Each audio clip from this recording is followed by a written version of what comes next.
Hi, this is John Linneball, and this is R-Rated Words. Here's my contact information, but for right now, let's get on with the show. What we're covering here. Note/warning, if you are offended by sexual references commonly used in schoolyards by 12-year-olds, in sex ed classes aimed at 12-year-olds, and on primetime television, which, let's face it, is also aimed at 12-year-olds, please do not watch this video. You've been warned. I don't want to hear any complaints. Complete meanings of words most known for their R-rated adult meanings. A few other relevant fun facts. Whatever else comes up as I'm recording this. If you like this video, please don't forget to give us a thumbs up, subscribe to my channel, and click on the little bell in the top right corner for notifications. Here's an important legal/medical disclaimer. Nothing discussed here is legal or medical advice. If you have a legal or medical problem, go see a lawyer or doctor. Basically, if you wouldn't take medical advice from Dr. Nick Riviera from The Simpsons, please do not take medical or legal advice from this video. Thank you. I believe any excerpts from copyrighted materials used in this video fall within the fair use exceptions, parody, commentary, etc. to any applicable copyright laws. If you don't like the way I've used your intellectual property, make sure it's your intellectual property. In this or any other video, please contact me before you complain to anyone else. You can contact me using the information I give you at the beginning and end of each video. Also, if you just generally have a complaint, yeah, fine, contact me. I'll listen. Thank you. Who'd like this? Well, high school and college students studying for the SAT and ACT, students waiting at home during the current outbreak, and anyone else looking to learn the connotations and denotations of American English words. Connotations are kind of the implied meanings. Denotations are the literal dictionary definitions. So let's start with an example from Mad Magazine. I remember reading this a long time ago, but apparently it was published long before that, so I was reading a reprinting because in December 1970, I guarantee you I was not reading anything. Anyway, here we have the Guaranteed Effective All-Occasion Non-Slanderous Political Smear Speech by Bill Garvin. My fellow citizens, it is an honor and a pleasure to be here today. My opponent has openly admitted he feels an affinity. So the trick here is affinity means liking. He's saying he feels an affinity towards your city, but I happen to like this area. Well, when you know the meaning, it's like, okay, he says he likes this area, I like this area, what's the problem? But to me, okay, it might be a salubrious place to him, but it is one of the nation's, to me, it is one of the nation's most delightful garden spots. Salubrious, that sounds bad, but it's not. Salubrious means healthy, like salud, to your health, you know? So again, the speechwriter is trying to be sneaky because he's saying, oh, well, this person thinks it's healthy, but I like this place. That doesn't make sense. When I embarked upon this political campaign, I hoped that it could be conducted on a high level and that my opponent would be willing to stick to the issues. Unfortunately, he has decided to be tractable, which means movable, instead, to indulge in unequivocal. Well, unequivocal just means straightforward language, so if you're being equivocal, you're saying, well, yes, no, maybe so. Whereas if you're being unequivocal, you're saying yes or no. So unequivocal means straightforward, yes, no. Equivocal means, well, maybe, it depends. Okay.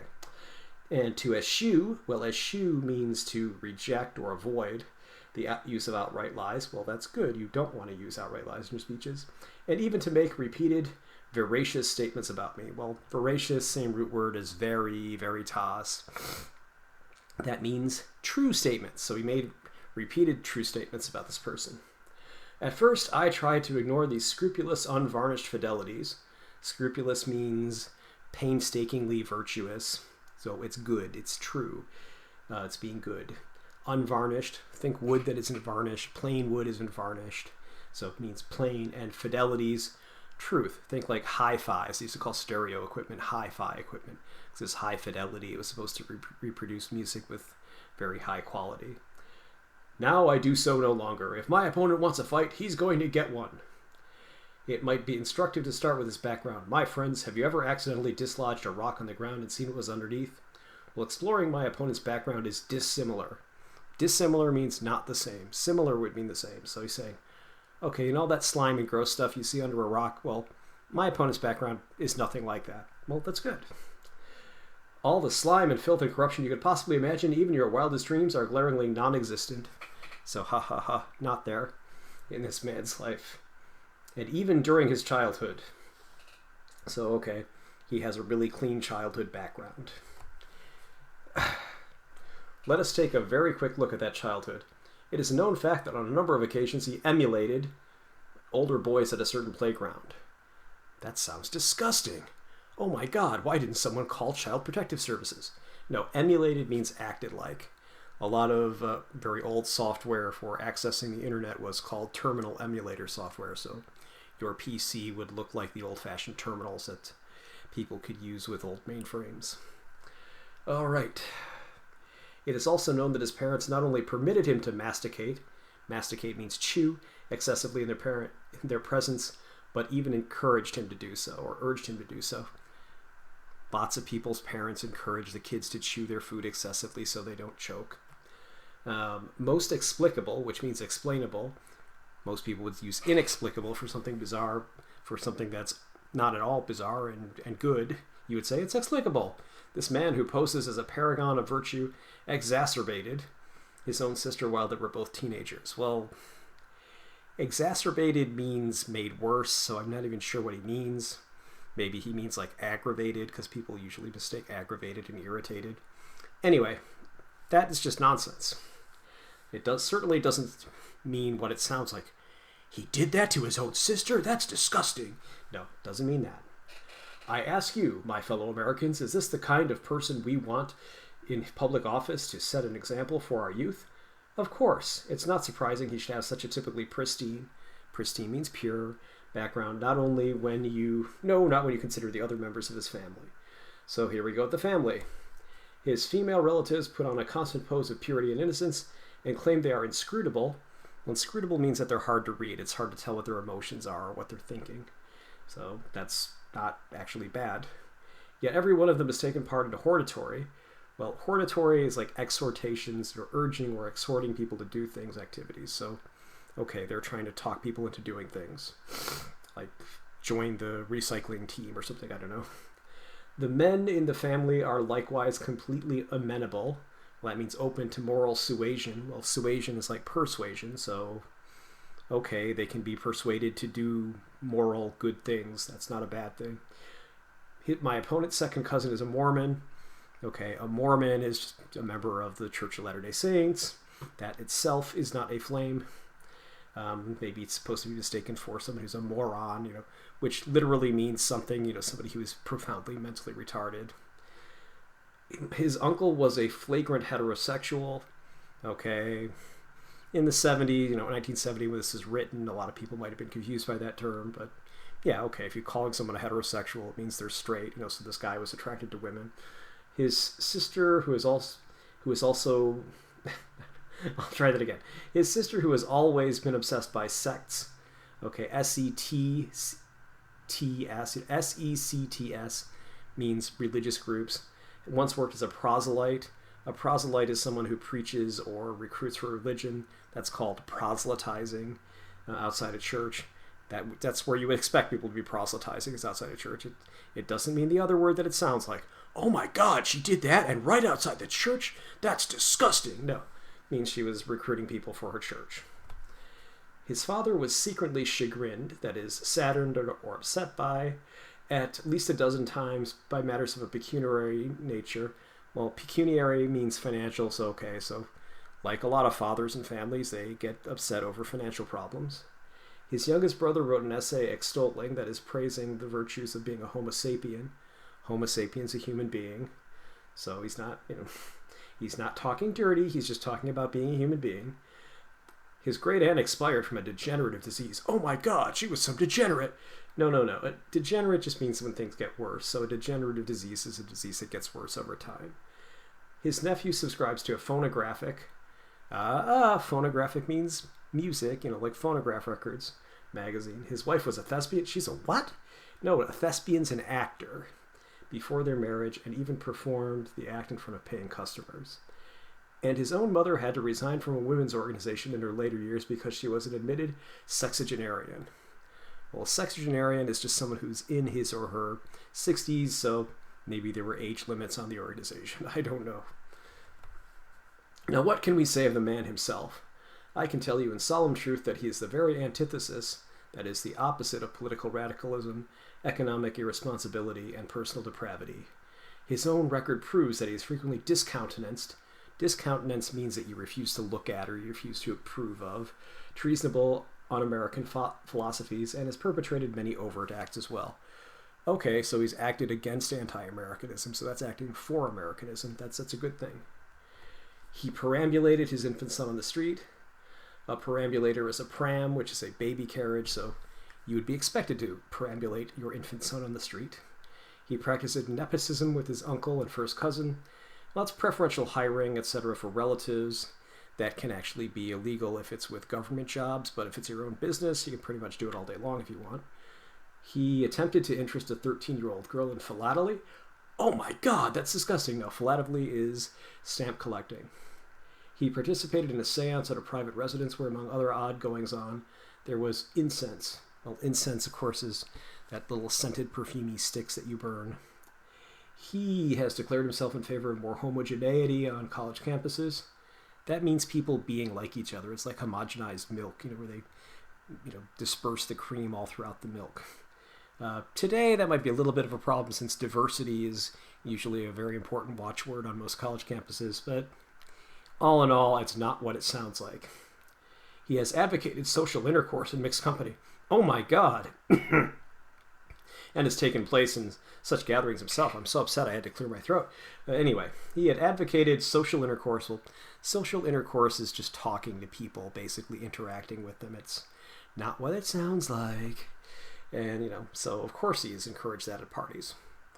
He has been deliberately adverse, which means decidedly against to crime in our streets. So if you're averse to something, you're against something, so that's good. He has urged our Protestant and Jewish citizens to develop more Catholic tastes. He's not telling these people to become Catholic, the religion. He's just saying they should develop more all-inclusive tastes.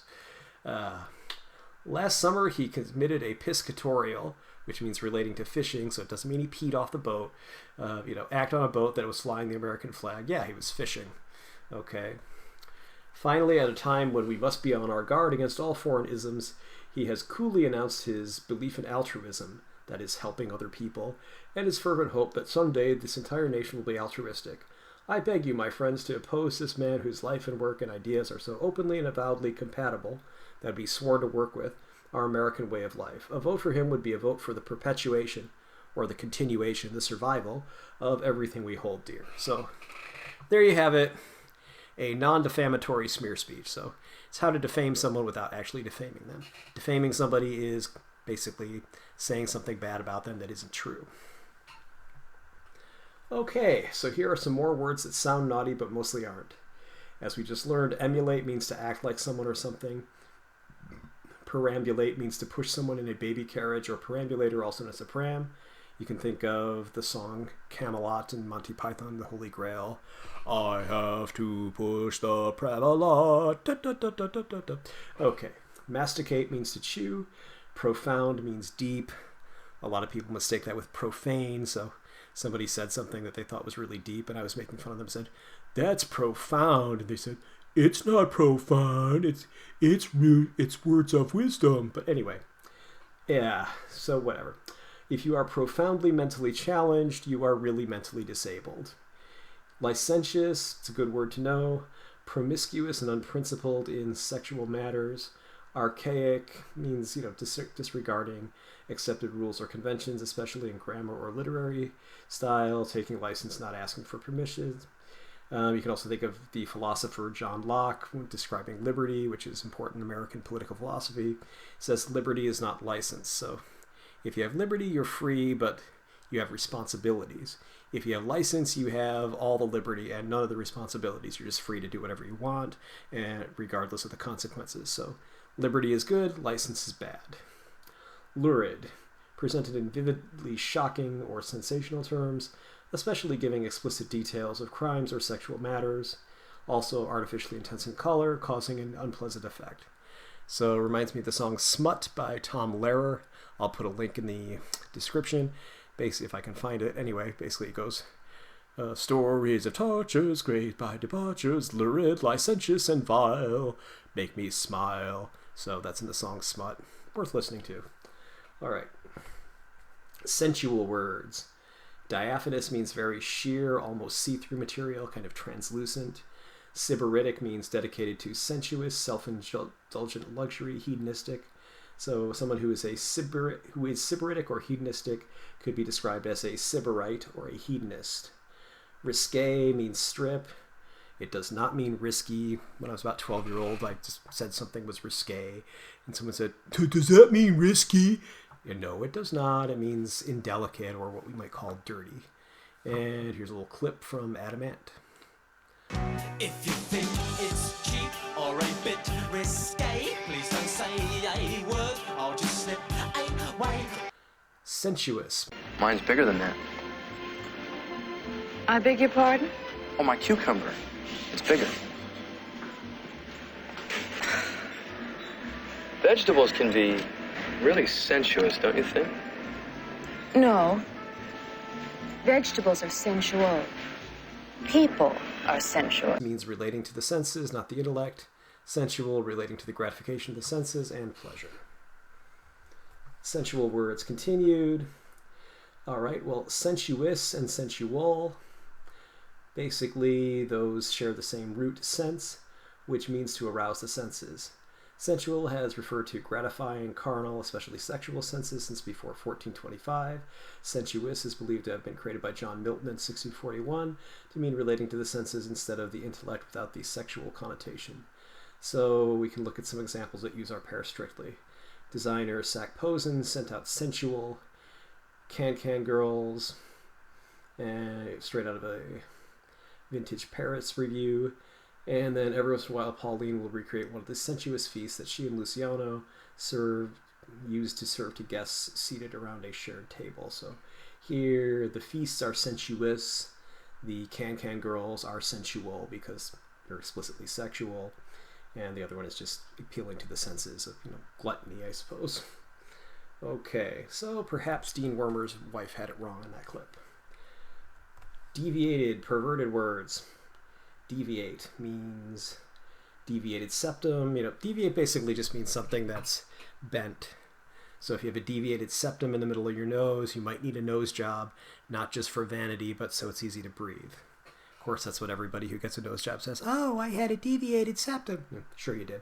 But anyway, okay, so a deviant is something that's bent from an intended path. A deviant, a person who is a deviant, is sexually bent or astray. Okay, to ejaculate, well, we all know what that means, but it also means to shoot something out or to blurt something out quickly. So we can see in the red badge of courage here. Okay, red badge of courage. Oops. Gotta find that. History. Okay, so you can see here. But of a sudden he ejaculated. Hold on a minute, where are you going to sleep? So here we have, he ejaculated? Oh my God. I remember reading that in 10th grade or whenever I had to read. I'm like, what? Is this some kind of weird thing going on here? Like, no. He said something. He blurted it out really quickly. Oh, okay. Now I get it. All right. So, prophylactic.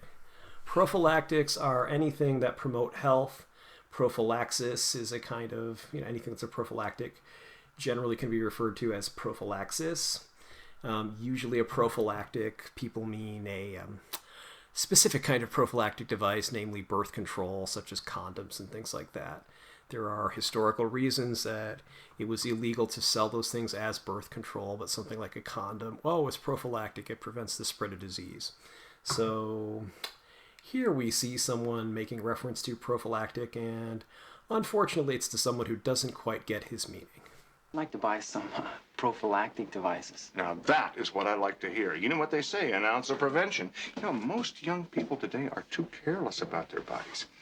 Well, what type of prophylaxis did you have in mind? What type? Well, yeah, we have the ones with a little rubber tip for getting in the hard-to-reach areas, and we have the stimulators, and we have my personal favorite, which possesses some marvelous prophylactic qualities. Did your dentist recommend anything in particular? Another word for a deviant is a pervert. So to pervert as a verb is to turn something away from its natural purpose in a bad way. We're not talking about, taking wheat and making bread. We're talking about something like, using something for just unusual purposes that most people wouldn't approve of. So people say that communism was perverted by the Soviet Union, that Marx had a really good idea, but unfortunately, practically every time it's ever actually been put into practice, it's been completely perverted and turned out horribly. So, anyway, here we go. Here's something from the old TV show MASH with Commander Pierce. So here we go. Hey, I brought you a snort, which is a small serving of liquor. You might know it as a shot. Hey, thanks. Huh, a little change from Uncle Ben's perverted rice juice, huh? Ha ha ha. So that's a little reference to Uncle Ben's converted rice. I'm not sure what exactly has been converted in it, but that's been around since a long time, so it would have actually been around in the 1950s when that movie is set and when the TV shows are set. And, okay, perverted rice juice, the idea is that the rice has been turned away from its normal use as food, and it's now being used as really nasty homemade liquor. I think you're some kind of deviated prevert. I think General Ripper found out about your preversion and that you were organizing some kind of mutiny of preverts. Now move! Ha ha ha. All right. So here are some half-dirty words. Now, the comedian George Carlin made some very funny things, very funny comments about half-way dirty words. I mean, they have non-dirty meanings, but a lot of the words are also meanings. So here, for example, they talk about cock. He talks about being in 6th grade, saying, hey, and the cock crowed 3 times. Hey, guys, it's in the Bible. Well, he said, hey, when was the first time you heard of a cockfight? What did you think? It's chickens. Ha, ha, ha. So you understand that a word like, okay, we have an ass here. Okay, an ass means donkey. Perfectly normal. If you're riding into Bethlehem on a feast day on an ass, that's great. Vulgar slang, it's for the human buttocks. That goes back to the German word arse, English word arse. Somehow American, it became ASS. Anyway, so it became os or ass. Okay. Cock, okay, means rooster. No problem. However, the vulgar slang for cock means, I'll try that again. Cock is also vulgar slang for penis, and that's why you shouldn't generally use it. All right, a bitch is a female dog, but however, it's more often used to mean an unpleasant woman. So the literal meaning has kind of been supplanted by the vulgar slang meaning. So just like if you say cock, people are going to think you mean penis. If you say ass, people are going to think you mean buttocks. If you say bitch, they think you mean unpleasant woman. Such to the extent that I actually remember talking to a girl when I was a teenager, and I just said, oh, well, that's the technical name for a female dog is bitch, which it is. And she's like, well, what do they call male dogs? Bastards. It's like, well, no, bastards actually mean men, mean children born out of wedlock. So anyway, but that's another thing is, if you use the word bastard, most people are just going to think you mean an unpleasant man. You don't necessarily mean, someone who was literally born out of wedlock. But I remember also looking that up in a legal reference book, and it said bastards, and I was like, wow, how do you become officially, according to the legal system, a bastard? It just said, oh, look, see children born out of wedlock. I'm like, oh, right. Anyway, okay, so let's move on here. Okay, so if you fail to learn meanings like this, you're going to make mistakes like this. So some companies have actually made cock soup and things like that. And of course, when an American looks at it and goes, cock soup, ah! So that's why it should say rooster soup or something like that. Okay, half-dirty words continued. Pussy is vulgar slang for the vagina. The literal meaning is a kitty cat. However, it's also vulgar slang for a weak person, usually male, which is supposedly derived from the word pusillanimous, which would describe a weak person. The official meaning is just a cat. I strongly suggest that if you're going to talk about a cat, just say cat or kitten or kitty cat. Don't use the word pussy. Prick. To puncture someone with a pointy object, or the object itself that punctures, can also mean a penis. Again, go back to George Carlin and say, you can prick your finger, but don't finger your prick. Ah. So, you can talk about fingering your prick. Sorry. You can talk about pricking your finger all day on public television, public radio in the U.S., no problem. If you talk about fingering your prick, you're going to get censored. A woody is a car with wooden sides. It's also a man's name, but it's also slang for penis. Probably you shouldn't go and talk about somebody's woody if you mean their car. Just talk about their car or their station wagon. If it's their name, well, hey, you're just going to have to call them Woody. So failure to understand these connotations of these jokes means you'll miss the humor in such jokes such as, we're going to snatch that pussy and put it in a box. You could say that in a Disney movie, as George Carlin noted. Box and snatch are also vulgar slang for female genitalia. Just, fine. I'd say don't say snatch. So you could say swipe, you could say steal. And then box, well, yeah, you can say box all day long, I guess. Half dirty words, okay. So we've been through these. Prick means something that can stab you like a needle. Woody, okay, pussy. I'd say just generally don't use pussy, don't use prick. Woody, do whatever you want. Degenerate. So a degenerate is a noun, which is an immoral or corrupt person. An adjective, if something degenerates, it means it's lost an important quality or characteristic. It's reverted to a simpler form and or become worse. The degeneracy of the genetic code really doesn't have anything to do with that other than it actually kind of prevents degeneration by making it so more than one 3-base code, a base is an amino acid, codes for the same protein. That means mutations that changes, a mutation that changes one base in the sequence may not change the protein coded by that sequence. So you have UUA, okay, UUG. So if that A changes to a G, it doesn't matter. It still codes for leucine. You can see leucine is coded for that. CUU, CUC. So if that U is somehow changed to a C, you still get leucine. CUA, CUG. That A changes to a G, you're still good. Sorry about the cough, but anyway. Seedy words. Okay, so we can see that that words go from serere to semen. So serere to sow, semen is seed, and then semen late Middle English, so sperm is seed. Semen also means seed. A seminary is a school where clergy learn to become priests, rabbis, ministers. Literally comes from seminarium, which is a seed plot, which is derived from semen. So if something is described as seminal, it doesn't necessarily mean semen, the male body fluid. It means, can mean just something that is very, very important and from which a lot of other things have come. So, for example, Kurt Vonnegut was described as a seminal writer on the blurbs on the back of a book by Kurt Vonnegut that I read once. And no, he did not have interesting ideas about what to use as ink. It just means he was an original writer from which other authors derived their works. Seed money, that just is an initial investment in a business. All right, did you find this video useful? If you did, please like it and subscribe to this channel. Neither action costs you anything. You'll be alerted about my new videos. Why do I care? It's simple. YouTube doesn't let me share any ad revenue unless I have 1,000 subscribers and 4,000 hours.